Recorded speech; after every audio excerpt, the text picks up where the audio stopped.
Mayong adlaw mga bata, karong adlaw atong pagkakatunan ang mathematics. Ang atong leksyon mahitungod sa visualizes or paghulagway o pagpresentar sa unit fractions o sipak nga adunay mga denominator sa paubos. Okay, andam na ba mo? Balikan nato ang inyong nakatunan sa miaging module.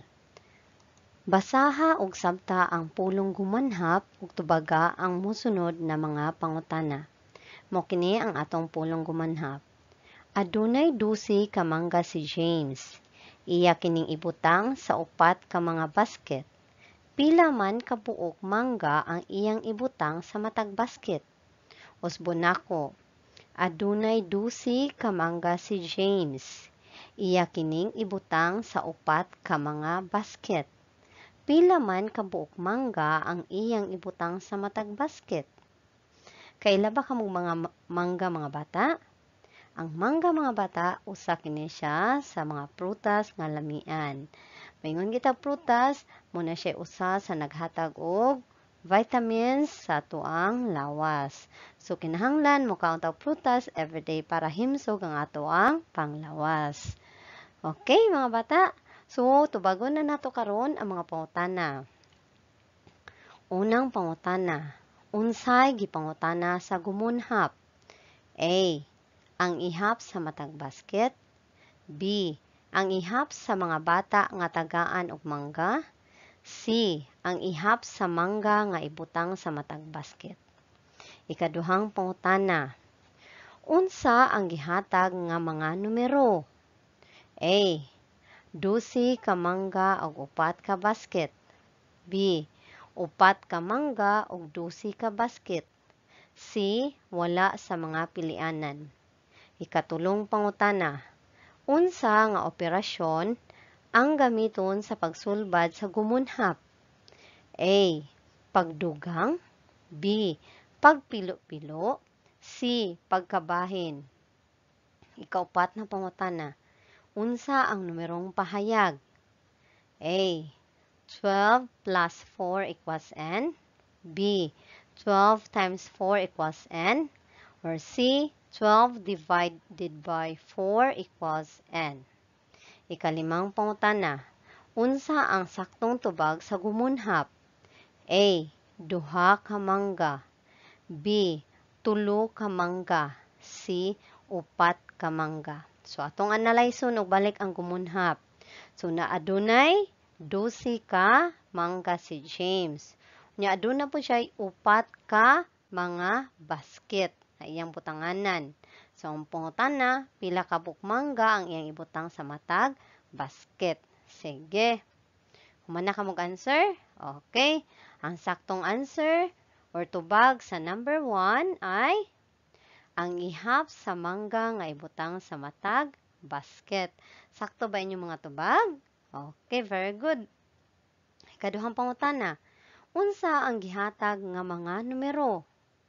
Ang saktong tubag kay 12 ka mangga ug 4 ka basket. So na diri, 12 ka mangga ug 4 ka basket. So muna atong tubag, 12 ka mangga ug 4 ka basket.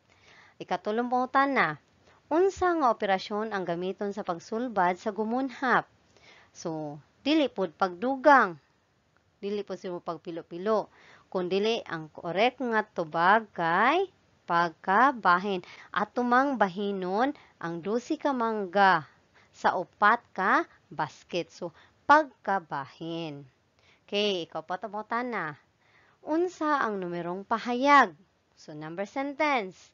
So, unsa ka? Kay pagkabahin man ang tubag nga mosulbad sa ato ang problema, so unsa man ang numerong pahayag? Ang saktong tubag kay okay, 12 divided by 4 equals n. So, pila man kay tubag niini? So, ikalimang pangutana, unsa ang saktong tubag sa gumunhap? Ang saktong tubag kay tulo ka mangga. So, tulo day ka mangga ang ibutang ni James sa matag basket. So, 4 man ka basket, tulo ka mangga ang iyang ibutang. Okay, nakuha ba mga bata? Sige.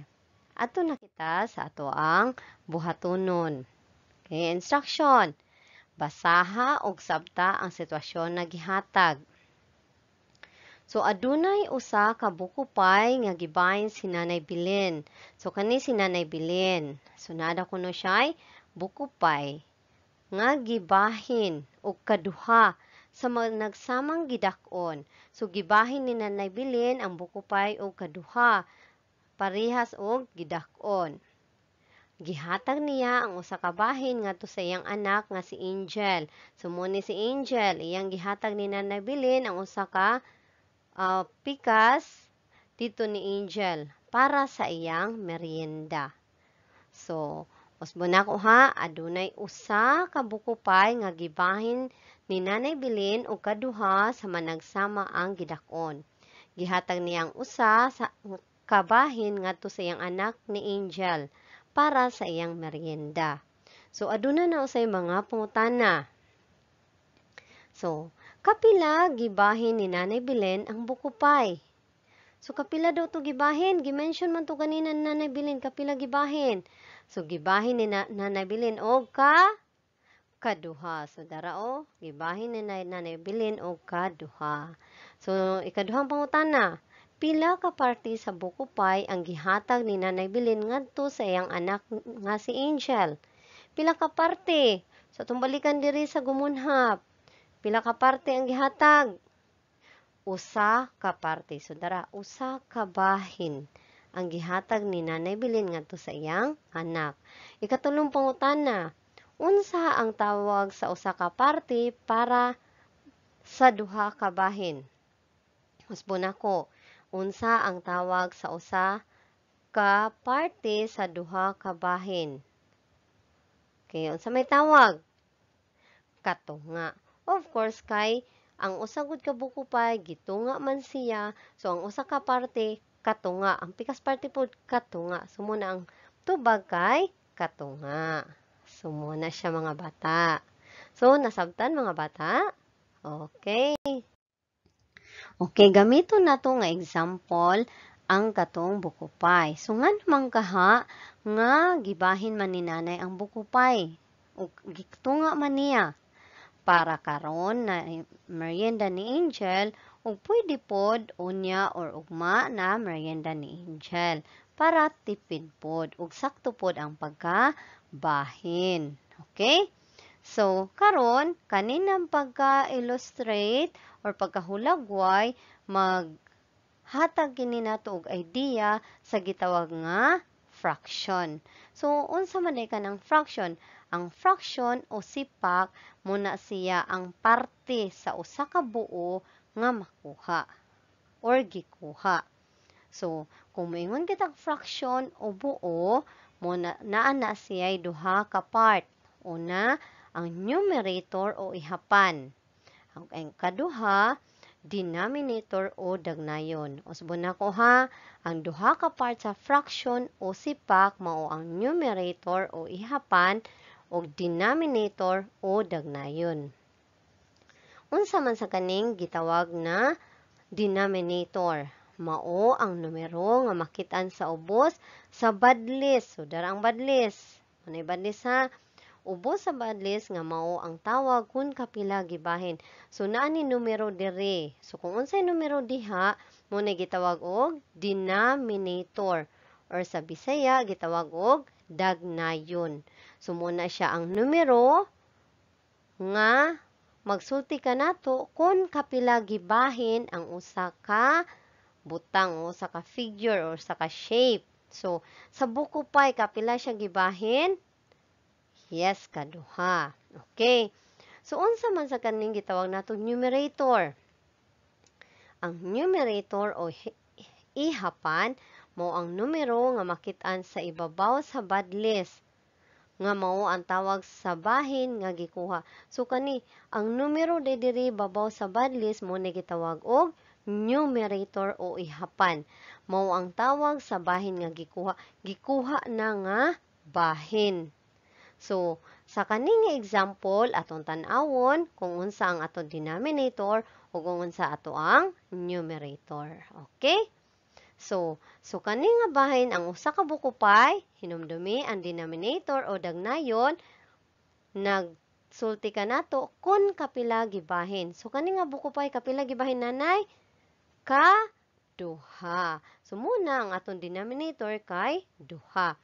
Hinumdumi ang numero ubos sa badlist mao ang denominator o dagnayon. Magsulti ka nato kun kapila gibahin. So duha ra man kabahin mo ng duha ato ang answer. No pila man sad kaha ang atong numerator. Hinumdumi ang numerator ang tao sa bahin nga gikuha. So pila man kabahin ang iyang gihatag ni Angel? Yes, usa ka buok. So ang usa mo ato ang numerator. Okay? Nasabtan ba mga bata? So, kana siya, muna siya ato ang example sa fraction. Okay, so sulayan na to. Kung nakuha ba? Okay, aduna ako star dire.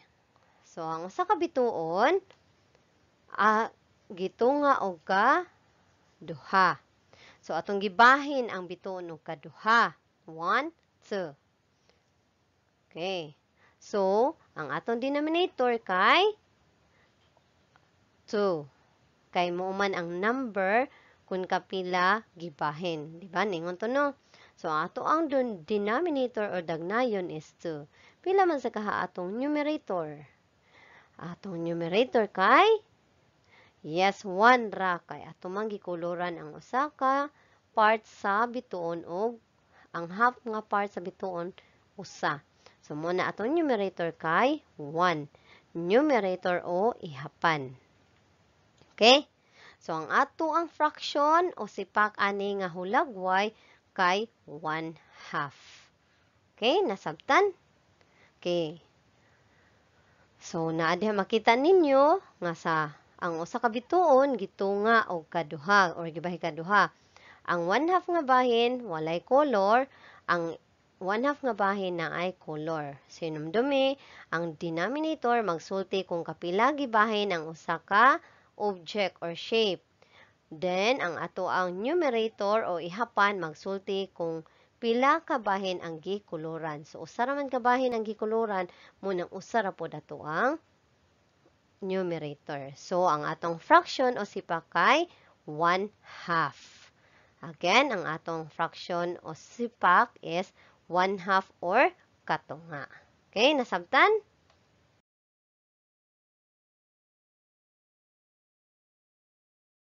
Next, laing pananglitan. Kani. So, usa ka circle o usa ka lingin gibahin og kaupat. 1, 2, 3, 4. Kaupat no? So, unsa man atong denominator? Atong denominator o dagnayan is 4. Kaya atong denominator hinumdumi nga magsulti siya kung kapila gibahin ang usa ka figure or shape. So, kaupat man 1, 2, 3, 4. So, munang 4 atong denominator. So, pila man ang atong numerator? Okay, ang atong numerator kay? Yes, 1. Nganong 1? Kay usa ra man ka parte ang gikuluran. So, timan-i ang numerator o ihapan mao ang parte nga gikuha or gikuluran. Okay? So, ang fraction or sipak niini nga lingin kay, muna siya gitawag nga 1/4. Muna, ang sipak nga atong gikuluran, gitawag og sikaupat o 1/4 o 1/4. Okay? Nasabtan?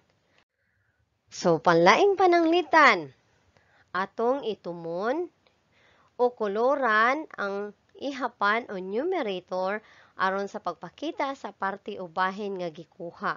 Ato kunong ituman or kuluran ang ihapan ang ihapan o numerator aron pagpakita sa parte o bahin nga gikuha. Letter A. Usa ka parte sa tulo kabahin o sikatulo or 1/3. So, sikatulo or 1/3. So, ato daw kunong ituman. So, unahon na to kini. Usa kilingin nga gi-divide og katulo. 1, 2, 3.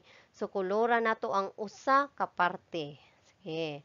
So, diri po sa pikas bahin na ay tulo ka heart nga gisud sa usa ka rectangle. Atong kuluran pod ang usa aron mapakita nato ang sikatulo or 1/3. Okay. Okay, so muna siya karon usa. Usa ka parte ang gikuluran. So tawagan na niya sikatulo o 1/3. So diri pod kay tulo man sila kabuok, ato pod kuluran ang usa. Okay? So nasabtan mga bata? Okay. So letter B. Usa ka parte sa upat ka bahin o sika-upat o 1/4. So usa ka parte sa upat ka bahin o sika-upat o 1/4. So 1, 2, 3, 4. So ang usa ka lingin gibahin og ka upat. Diri pod sa usa ka kahon na adunay upat ka object. So aron mapakita nato ang sika-upat o 1/4, kuluran nato ang usa niini ka parte. So unahon nato ang lingin. Okay, so nakuluran na ang usa ka parte sa lingin. Then, ato na pong kuluran ang usa ka parte diri sa mga figures. Okay, so kani sila napakita og 1/4 or sika-upat. Okay? Okay, letter C. Duha ka parte sa tulo ka bahin o duha ka sikatulo o 2/3. Okay. So, duha na kaparte karon ang atong kuluran sa tulo ka bahin. So, adunay lingin diri nga katulo gibahin. Aduna po diri sulod sa usa ka box, tulo ka figures pod. So, duha ang giingon, duha ka parte sa tulo. So, atong kuluran ang duha ka parte niini. Unahon na tong lingin. Okay. So, duha ka parte ang gikuluran. Muna siya gitawag og sikatulo or 2/3. So, diri pod ato pong kuluran. Okay. So, muna siya ay napakita nga sikatulo o 2/3. Okay, letter D. Usa ka parte sa 8 ka bahin o sika-8 o 1/8. So, ato kunong kuluran ang usa ka parte sa 8 ka bahin. So, tanawa ang lingin. Gibahin siya og parehas gidakon, 8 ka bahin. 1, 2, 3, 4, 5, 6, 7, 8. So, 8 ka bahin. So, diri po sa sulod sa usa ka box, atong ipuhon ang mga figures. 1, 2, 3, 4, 5, 6, 7, 8. 8 po ka buok diha figure. So, ang giingon, usa ka parte. So, usa ra ka part ani atong kuluran.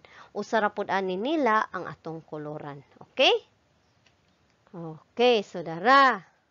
So, kani napakita og sika-8 o 1/8. So, diri na pud ta. Okay. So, mo po ni siya ang napakita og sika-8 o 1/8. Okay, nasabtan? Next. Letter A. Itumi ang numerator nga bahin nga gipangayo sa matag hulagway. So, number 1. Ang atong fraction o sipak kay 1/3. So, ang atong ituman nga bahin kay ang numerator. So, ang kaning lingin gibahin og ka tulo kay 1/3 man 3 man ato ang denominator. So, ang usa atong kuluran. Kulori sab ninyo diha ang inyong mga modules. Okay? Okay, so diyan na. So, kani nga hulagway napakita sa fraction nga 1/3. So, ikaduha, ang ato ang fraction o sipak kay 1/5. Hinumdumi nga kuluran nato ang usa ka parte nga mao atong numerator. So, mo ni atong hulagway bituon. Ang usa ka bituon gibahin sa ka 5. Okay, atong kuluran ang usa ka parte. Okay, so kani nga hulagway napakita sa fraction nga 1/5. Ikatulo, 1/8. 1/8. So, ang kani nga square, rectangle, gibahin og kawalo ka bahin. 1, 2, 3, 4, 5, 6, 7, 8. So, 8 ka bahin kay 8 man ato ang denominator. So, pila man ka buka parte atong kuluran. So, usa ra. So, usa. Pili lang kag asaan nga parte. Okay, sana na. So, kani nga parte napakita sa fraction nga 1/8. Okay, letter B na ta. Bahina ang matag hulagway sumala sa denominator o dagyanan o pagkabahin nga gipangayo. So, kani daw kuno nga hulagway, kani atong bahinon. Base or sumala sa denominator. Okay? Ug itumi ang bahin nga gikuha o numerator ang ihapan. Ato daw kuno ituman or kuluran ang bahin nga gikuha. So, nahon na to ang number 4. Naatay fraction o sipak nga 1/5. So, buot pasabot, kani nga triangle, ato ang bahinon og kalima. Okay. So, aduna nakitay 5 ka bahin. Then, ingon man kuluran ang numerator nga ang bahin nga gikuha. So, kuluran na to. Pila man atong numerator? 1. So, usa ra ka bahin atong kuluran. Okay? So, muna ni siya napakita nga 1/5 nga fraction. Okay? So, ikalima, 1/6. 1/6. So, meaning, kani nga lingin, atong bahinon og ka-unom. So, bahinon na to. Okay, so nahimo na siyang unom ka bahin. Then, sunod na instruction, ang numerator atong ituman. So, pila atong numerator? 1. So, usa ra pud atong kuluran. Bisag asa ana nga parte. Okay. So, nasabtan mga bata? Very good. So, nahibaluan na to nga naman nga kinahanglan nato katunan ang sipak o fraction. Nga naman ka importante ba ang sipak o fractions? So, gamit kaayo ang atong kaalaman mahitungod sa sipak o fractions sa matag adlaw nga panginabuhi. Ilabi na gayud sa paghinatagay sa atong isig katawo. Kini napakita lamang sa patas nga pagkabahin. Tungod niini atong mahibaluan nga ang pagkamanggihatagon sa uban. So di ba kung natay makauno, maski gamay na lang moingon da atong friend na tigay ko, o maski gamay lang ato jung hatagan. So ato ang mama magdago sa ka cake. So kung pila mo ka man nagsuon, bahin-bahinon siyang tarong ni mama para maapod ang matag anak. Or na may daghan dihang cake, unya gamay ra mo sa balay, inyong bahinon og tarong kay manghatag pud mo sa silingan. So muna siya ang gipakita ang pagkamanggihatagon sa uban, ang paghinatagay. So nakasulay na ba mo ana mga bata na muhatag mo sa inyong pagkaon sa uban? Okay, very good. So, hinumduman lang nato nga sa fraction o sipak, adunay duha ka bahin ang gitawag numerator o ihapan, nga mao ang makit-an sa ibabaw sa badlist, nga mao ang tawag sa bahin nga gikuha, nga giituman sa hulagway. So, ato hinumduman nga sa fraction, adunay gitawag na numerator o ihapan ang number ibabaw sa badlist. O kay kaduha nato hinumduman ang denominator o dagnayan, ang number nga makit-an sa ubos sa badlist nga mao ang tawag kung kapila gibahin. Siya ang magsulti kung kapila gibahin ang usa ka hugis or usa ka shape. Okay? So, muna atong bantayan. Atong hinumduman. Okay. Ato kining anseran. So, asa niini ang saktong hulagway sa gihatag nga sipak o fraction? Lingini ang litra sa saktong tubag. So, una, ang atong fraction kay 1/2 or katunga. Asa man ka ang napakita ani? A, B, C. Asa may napakita ani og katunga? Ang answer kay? Yes, letter A kay duha ra ka buok. So 1, 2. Hinumdumi atong denominator kay 2. So siya bay magsulti kung pila ka figures ang naa diha or pila ka bahin. So duha man, so ang usa gikuluran, ang usa wala, so munay napakita og katunga. Okay, ang letter B tulo man, so dili jud na. So ang letter C upat man pud, so dili pud na sila moy napakita og katunga. Okay, ikaduha. Ang atong fraction kay 1/6. So 1/6. So asa man ana ang napakita 1/6. So A ba? B or C? So ang saktong tubag kay letrang C. Kay ang A 1, 2, 3 tulo ra. Ang B, 1, 2, 3, 4, 5. 5 ra pod. Ang C, 1, 2, 3, 4, 5, 6. 6 ka buok. Sumo ni siya ang hulagway nga napakita og fraction nga 1/6. Sunod. Itumi ang kada usa ka parte sa hulagway. Atud ako no, ituman ang kada usa ka parte sa hulagway. Usara. So, number 3, ang atong fraction kay 1/8. So, atong ituman, bisag asa ani nga bahin, nga parte, ang usa ka parte niini. So, okay. So, muna siya napakita nga 1/8. So, ikaapat, katunga na sad. Katunga or 1/2. So, atuan ni siyang kuluran ang katunga og 1/2. Okay? So, tulo na ta. Bahina o kaduha ang hulagway sa bituon ug itumi ang katunga o usa ka parte niini. So, number 5, aduna kitay hulagway sa usa ka bituon. So, ingon siya nga atong bahinon og kaduha. So, atong bahinon og kaduha. Okay. Sunod, itumi ang katunga o usa ka parte niini. Atud ako nung ituman ang usa ka parte. Okay. So, kini napakita nga ang atong fraction kay katunga or 1/2. Nakasabot mga bata? Okay, very good. Dinhi natapos ang atong leksyon. So, ako si Teacher Thudy, nag-ingon kaninyo. Malipay yung pagkaton. Hangtod sa sunod na leksyon. Bye-bye!